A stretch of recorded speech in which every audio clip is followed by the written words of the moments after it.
ज़्यादा कुछ नहीं करना है फ्रेंड्स, उस बच्चे को खाली जाना है अपने पेरेंट्स के साथ आधार क्या बोलते हैं लैम्प्स में जहाँ पे वो राशन मिलता है, अपना आधार कार्ड लेके और वहाँ पे उनको सिर्फ़ उनका अंगूठा या फिंगरप्रिंट लगाना है, बाकी जो डिटेल है वो ऑटोमेटिक अपडेट हो जाएगा। रीजन में आधार नॉट फाउंड, इसका मतलब सीधा सीधा ये होता है कि बच्चे का जो डिटेल हमने पोर्टल पे डाला है और उसका चेकिंग जो हुआ बैंक अकाउंट के आधार से, तो आधार नॉट फाउंड इसलिए हुआ क्योंकि हमने बच्चे का अकाउंट यूज़ ही नहीं किया है, उनके मम्मी या पापा का अकाउंट यूज़ किया है।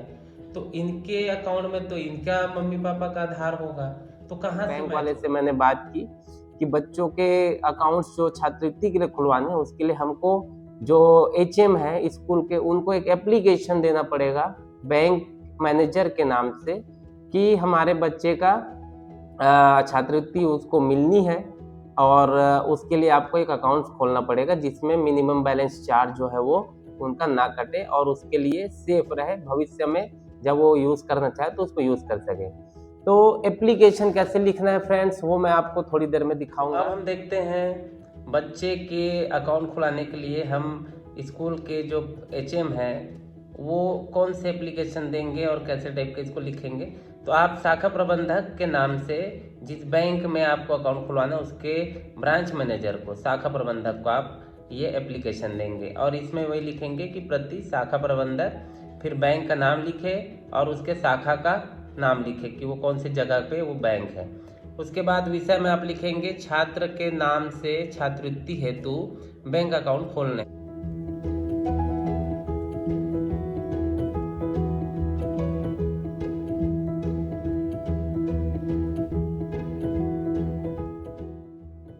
नमस्कार दोस्तों, एस्किनफोल्ड में आप सभी का स्वागत है।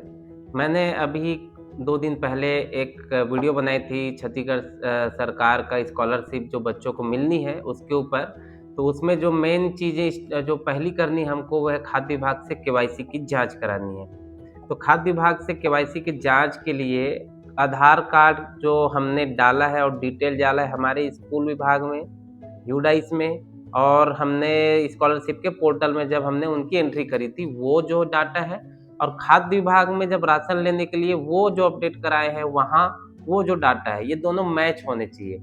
लेकिन मैच नहीं हो रहे हैं तब की स्थिति में क्या करना है, तो ज़्यादा कुछ नहीं करना है फ्रेंड्स, उस बच्चे को खाली जाना है अपने पेरेंट्स के साथ आधार क्या बोलते हैं लैम्प्स में जहाँ पे वो राशन मिलता है, अपना आधार कार्ड लेके और वहाँ पे उनको सिर्फ उनका अंगूठा या फिंगरप्रिंट लगाना है, बाकी जो डिटेल है वो ऑटोमेटिक अपडेट हो जाएगा। अब बात बच जाती है कि उनके राशन कार्ड का जो कॉपी है उनके पास, जो कागज़ है, जो पुस्तक टाइप का जो है राशन कार्ड है, उसमें तो वो तो ऑफ़लाइन चीज़ें हैं, वो तो कभी भी वो सुधरवा सकता है जाके, लेकिन पहली जो है हमको फिलहाल के डेट में उनका ऑनलाइन डाटा वो सुधार करना है। तो ऑनलाइन डाटा सुधर जाएगा खाली उनके जाने से, उनका फेस का वो करेंगे और थंब या जो भी निशान उँगली का उनको लगेगा वो ले लेंगे, ऑटोमेटिक अपडेट हो जाएगा। फिर आती है दूसरी चीज़, अगर बच्चे का आधार में ही फिंगरप्रिंट अपडेट नहीं है, तब की स्थिति में तो सबसे पहला अब उस बच्चे को आधार कार्ड जहाँ पे बनता है, किसी भी चॉइस सेंटर में या आधार सेवा केंद्र में, पहले तो उनका फेस जो है बच्चों वाला उसको पहले तो 5 साल अगर उसके ऊपर होने के बाद अपडेट नहीं कराया है, तो वो अपडेट कराना पड़ेगा। उनका फ़ोटो नया खींचा जाएगा, पूरे 10 के 10 उसके फिंगर्स के फिंगरप्रिंट्स लिए जाएँगे और वो जब अपडेट हो जाएगा, उसके बाद फिर लैंप्स में जाके वो अपना अंगूठा या जो उँगली का निशान उसमें सहूलियत होगा, वो लगा के फिर वो करा सकते हैं। तो 2 चीज़ें हो गई, आधार से आपको लैंप्स में करवाना है अगर आपका आधार अपडेटेड है और अगर आधार अपडेट नहीं है, तो पहले आधार सेवा केंद्र में जाके अपना चेहरा और अपना फिंगरप्रिंट्स लगवाना है, उसके बाद लैंप्स जाना है जहाँ पे आपको राशन मिलता है। तब जाके आपके दोनों डाटा जो है वो सेम हो जाएँगे। उसके बाद आप एक तरह का मान के चलो आपका एक बहुत बड़ा काम जो है वो कंप्लीट हो जाएगा और वो चीज़ें डाटा जो है वो आगे जितनी भी ऑनलाइन एंट्री हम करने वाले हैं, उसके लिए काम आएगा। और कोशिश करें कि जब आप आधार सेवा केंद्र जाएँ तो उस बच्चे के आधार में पेरेंट्स अपना मोबाइल नंबर मम्मी या पापा दोनों अपना दे सकते हैं या कोई एक दे सकते हैं जिसमें आधार ओटीपी जाएगा, उसका बहुत काम आने वाला है। तो लोग अक्सर भूल जाते हैं, आधार ओटीपी के लिए मोबाइल नंबर जरूरी है, चालू वाला, और जिसका बदलना नहीं चाहते। लेकिन मैं आप लोग को सबसे पहले बता दूं, इसके पहले सीजी स्कॉलरशिप, उसके बेस पे मैंने एक वीडियो बनाया था कि ई-केवाईसी बच्चों का खाद्य विभाग से कैसे करना है। वो चीज़ें आप लोग को बहुत अच्छे से समझ में आई। मुझे फ़ोन कॉल्स तो आए, लेकिन मैं चाहता हूँ कि अगर आप मुझे मेरा वीडियो देख रहे हैं तो उसमें आप जो मुझे फ़ोन करके पूछ रहे हैं वही चीज़ आप उसमें कमेंट करके पूछ सकते हैं। तो उसमें जो मैं सॉल्यूशन दूंगा या सजेशन दूंगा वो सभी को दिखेगा और वो सबके लिए फ़ायदेमंद होगा। और आप वीडियो को देखते हैं तो प्लीज़ उसको लाइक भी किया करें, और जिसके पास भी आप वो वीडियो भेजना चाहते हैं आप उसको शेयर कर दें, और मुझे सब्सक्राइब भी करें ताकि आगे के आने वाले जो चैनल्स में जो मैं प्लान बनाया है कि बहुत सारे इन्फॉर्मेटिव वीडियो और बहुत सारे टेक्निकल जो वीडियो है वो मैंने डालूंगा। तो आज हम बात करेंगे उसी सीजी स्कॉलरशिप में बच्चों के फॉर्म फिलिंग में, बच्चों के इंफॉर्मेशन में जो डाउट्स और जो प्रॉब्लम आ रहे हैं उसके बारे में। तो अभी जो दूसरा प्रॉब्लम है वो है हमारी आधार सीडिंग। तो सबसे पहले आप सभी लोग आधार सीडिंग, इससे पहले आप लोगों ने सुना होगा आपके बैंक के खाते में आधार को अपडेट कराने के टाइम पे। दूसरा आपने सुना होगा महतारी वंदन योजना के टाइम पे महिलाएं जब अपना खाता, अपना अकाउंट नंबर जब दे रही थी तो उन्हें बोला गया कि आपका आधार सीडिंग वाले अकाउंट की ज़रूरत है। और तीसरा आपने सुना होगा बैंक की सब्सिडी, जो हमारे घरेलू गैस का जो सब्सिडी आता था वो। तो ये कौन से खाते में आते थे? ये जो पैसे हैं वो, अगर आपने ध्यान दिया होगा तो आधार सीडिंग वाले खाते में आता है। मतलब वो ये बोलना चाहते हैं इस आधार सीडिंग वर्ड के माध्यम से कि आपका जो भी बैंक अकाउंट नंबर पहले बार जब आधार अपडेट किया गया होगा वो वाला पहला खाता नंबर में आपका सब्सिडी आता है। मतलब आधार सीडिंग मतलब ये हुआ कि आपके बैंक में आधार का अपडेट होना या आधार के बेस पे आपका अकाउंट खोलना। तो बच्चे लोगों में जो ये प्रॉब्लम आ रहा है, आधार सीडिंग नहीं हो रहा है, इसका ये मतलब है कि बच्चों का जो नाम है जो हमने वहाँ पे पोर्टल में डाला है छात्रवृत्ति का, स्कॉलरशिप का, और खाता हमने डाला है उनके मम्मी पापा का। आप ध्यान से अगर आप सोचेंगे तो हमने उनके मम्मी या पापा किसी के भी खाते का उपयोग हमने किया, क्योंकि बच्चों के जो खाता है, अकाउंट है, वो खुल नहीं पा रहे थे या खोलना नहीं चाहते थे या खोलने के हमने कोशिश ही नहीं किया, प्रॉब्लम चाहे जो भी हो, लेकिन अकाउंट बच्चों के है नहीं। तो इससे पहले हम इसी से काम चलाते थे, मम्मी या पापा का अकाउंट नंबर हम डाल देते थे।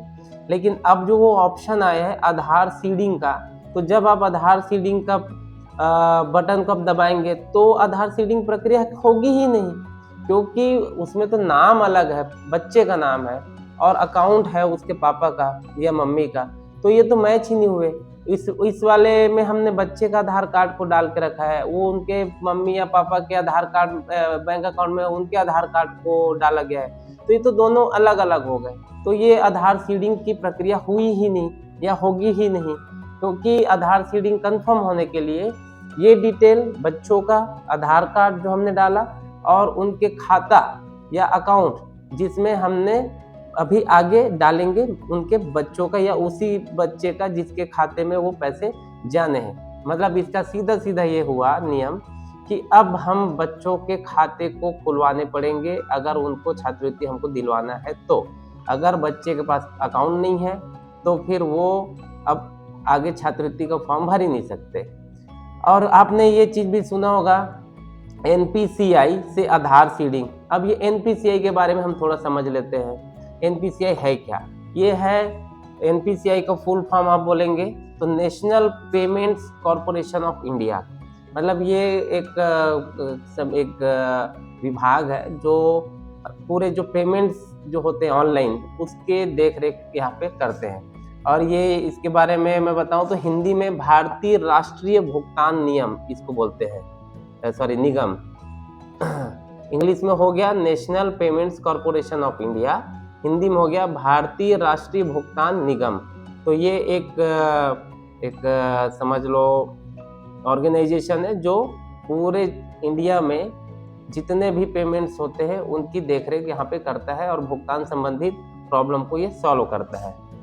इसके अंदर में आते हैं यूपीआई, यूनिफाइड पेमेंट्स इंटरफेस, जैसे हम जानते हैं यूपीआई से पेमेंट करते हैं, क्यूआर कोड स्कैन करते हैं, डेबिट क्रेडिट कार्ड का जो नेटवर्क है, पैसा कट गया आ गया क्या हुआ वो सारी चीज़ें, आईएमपीएस जो हम पैसा ट्रांसफ़र करते हैं बैंक टू बैंक में बैंक के ऐप से, आईएमपीएस, एनईएफटी, इसके बारे में इसको भी ये देखता है। भीम ऐप आपने सुना होगा, फास्टैग जो हम कार में लगाते हैं, भारत का बिल पे भुगतान जितने होते हैं वो सारी चीज़ें ये NPCI, national payments corporation of India, भारतीय राष्ट्रीय भुगतान निगम, ये इसको देखती है।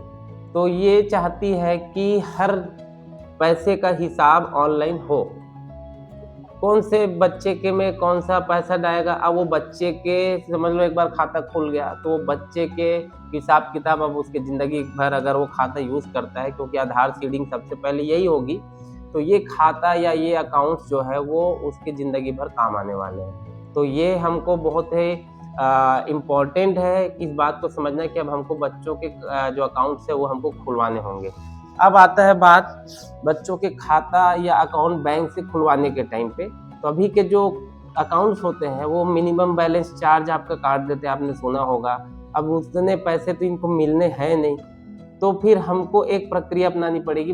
मैंने एक बैंक वाले से मैंने बात की कि बच्चों के अकाउंट्स जो छात्रवृत्ति के लिए खुलवाने हैं उसके लिए हमको जो एचएम है स्कूल के, उनको एक एप्लीकेशन देना पड़ेगा बैंक मैनेजर के नाम से कि हमारे बच्चे का छात्रवृत्ति उसको मिलनी है, और उसके लिए आपको एक अकाउंट खोलना पड़ेगा जिसमें मिनिमम बैलेंस चार्ज जो है वो उनका ना कटे और उसके लिए सेफ रहे, भविष्य में जब वो यूज़ करना चाहे तो उसको यूज़ कर सके।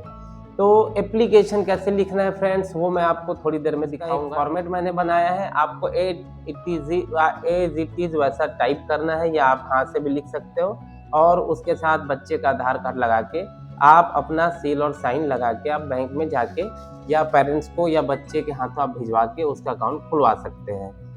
तो ये बच्चे का अकाउंट जब खुल जाएगा उसके बाद उस पासबुक का फ़ोटो लेके या उस पासबुक को लेके हमको अपनी जहाँ पे मम्मी या पापा का हमने फॉर्म भरा था, उनके अकाउंट नंबर डाले थे हमने बच्चे के छात्रवृत्ति के लिए, तो उसके मम्मी या पापा का अकाउंट को हटाना है और उस बच्चे का जो नया अकाउंट खुलेगा उस अकाउंट को डालना है। पूरी रजिस्ट्री करने के बाद, रजिस्ट्रेशन करने के बाद हम जब दबाएंगे बटन आधार सीडिंग का तो वो एक बार में हो जाएगा, क्योंकि अब आधार दोनों में सेम है, उसके हमारे वाले डाटा में और उसके बैंक अकाउंट के डाटा में। तो आधार सीडिंग की प्रक्रिया आसान है बहुत, हमको सिर्फ अब करना है बच्चे को उसके पेरेंट्स के साथ वो आवेदन हम बना के जो देंगे उसके साथ उसको बैंक अकाउंट खुलवाने के लिए बैंक में भेजना पड़ेगा। चाहे तो आप ब्रांच मैनेजर से पर्सनली मिल के आप बात कर सकते हैं कि आपकी स्कूल में इतने बच्चे हैं और इनके हमको अकाउंट्स खुलवाने हैं, आपकी स्कूल के नियरेस्ट बैंक में आप जाके उनके अकाउंट जो है वो खुलवा सकते हैं। तो फिर ये बच्चों का एक प्रॉब्लम ये सॉल्व हो जाएगा और उसके बाद ये जो अकाउंट्स खुलने के बाद हमेशा उसके काम आएगा। तो आज हमने सीखा कि बच्चों के आधार सीडिंग हम कैसे कर पाएंगे, बहुत ही आसान है।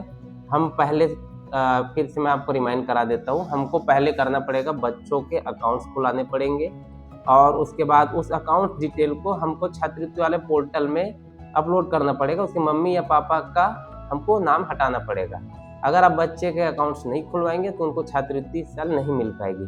तो छात्रवृत्ति अगर आपको बच्चे का दिलवाना है तो आपको उसके अकाउंट आपको ओपन करवाने पड़ेंगे। बच्चे का एक पासपोर्ट साइज फ़ोटो बच्चे का आप मंगा लीजिए 2-3, वो आपके पासबुक में भी चिपक जाएगा। एक हो सकता है उन्होंने अपने फॉर्म के साथ चिपका के रखें और एक्स्ट्रा आप एक एक्स्ट्रा फ़ोटो आप उनको रखने बोलिए ताकि हो सकता है कहीं और काम आ जाए। तो ये हमारा आगे की प्रक्रिया होने वाली है फ्रेंड्स, तो इसके लिए आप तैयार हो जाइए। और फिर इसका जो आगे का प्रक्रिया है, आधार सीडिंग के बाद की प्रक्रिया, कैसे हम फॉर्म भरे, फॉर्मेट ए, फॉर्मेट बी, सारांश प्रतिवेदन, उसके बारे में हम थर्ड पार्ट में जानेंगे। तो आज के लिए इतना ही, मिलते हैं नए वीडियो में, तब तक के लिए धन्यवाद। दोस्तों, जैसे कि मैंने आधार सीडिंग के लिए मैंने जब टच किया तो यहाँ पे आधार सीडिंग की स्थिति में आपने एक लाइन दिख रहा होगा रीजन में, आधार नॉट फाउंड। इसका मतलब सीधा सीधा ये होता है कि बच्चे का जो डिटेल हमने पोर्टल पे डाला है और उसका चेकिंग जो हुआ बैंक अकाउंट के आधार से। तो आधार नॉट फाउंड इसलिए हुआ क्योंकि हमने बच्चे का अकाउंट यूज़ ही नहीं किया है, उनके मम्मी या पापा का अकाउंट यूज़ किया है। तो इनके अकाउंट में तो इनका मम्मी पापा का आधार होगा, तो कहाँ से मैच होगा। इसलिए जब अगर हमको आधार से लिंक करना है तो हमें यहाँ पे बच्चे का खाता, बच्चे का अकाउंट खुलवा के उसके आधार से, तब जाके उसका आधार वाला जो खाता है, अकाउंट है, उससे जब मैच करेंगे तब जाके वो फाउंड होगा। तो अब हमारा जो नेक्स्ट काम है वो बच्चों का अकाउंट खुलवाना, उनके आधार से लिंक करा के, तब जाके हमारा डाटा वाला आधार और बैंक अकाउंट वाला डाटा का आधार, ये दोनों मैच हो जाएगा। उसके बाद आगे की प्रक्रिया होगी, आगे देखो। अब हम देखते हैं बच्चे के अकाउंट खुलाने के लिए हम स्कूल के जो HM है वो कौन से एप्लीकेशन देंगे और कैसे टाइप के इसको लिखेंगे। तो आप शाखा प्रबंधक के नाम से जिस बैंक में आपको अकाउंट खुलवाना है उसके ब्रांच मैनेजर को, शाखा प्रबंधक को आप ये एप्लीकेशन देंगे और इसमें वही लिखेंगे कि प्रति शाखा प्रबंधक, फिर बैंक का नाम लिखे और उसके शाखा का नाम लिखे कि वो कौन सी जगह पे वो बैंक है। उसके बाद विषय में आप लिखेंगे छात्र के नाम से छात्रवृत्ति हेतु बैंक अकाउंट खोलना। उसके बाद महोदय जी, निवेदन है कि यहाँ पे छात्रा का नाम लिखेंगे, जो हमारे प्राथमिक शाला या जो भी स्कूल है वहाँ पे कौन से कक्षा के यहाँ पे ये छात्र है वहाँ पे लिखना है, और उस छात्रा का आधार कार्ड का नंबर यहाँ पे आपको लिख देना है देख के, और उसका नाम हो सके तो आप हिंदी में भी लिखें और इंग्लिश में भी लिखें। उसके बाद छत्तीसगढ़ स्कूल शिक्षा विभाग के निर्देशानुसार छात्रा को सत्र 2025-26 में सरकार के तरफ से दिए जाने वाले स्कॉलरशिप या छात्रवृत्ति हेतु पोर्टल में रजिस्ट्रेशन करने के लिए छात्रा के आधार कार्ड से लिंक हुआ, जो है मैं बता रहा था, छात्रा का अकाउंट आधार से लिंक करा के आधार के हेल्प से ही खुलवाना है, और उसके बाद उसकी एंट्री हमको यहाँ पे हमको पोर्टल में करना है ताकि बच्चे को छात्रवृत्ति मिल सके।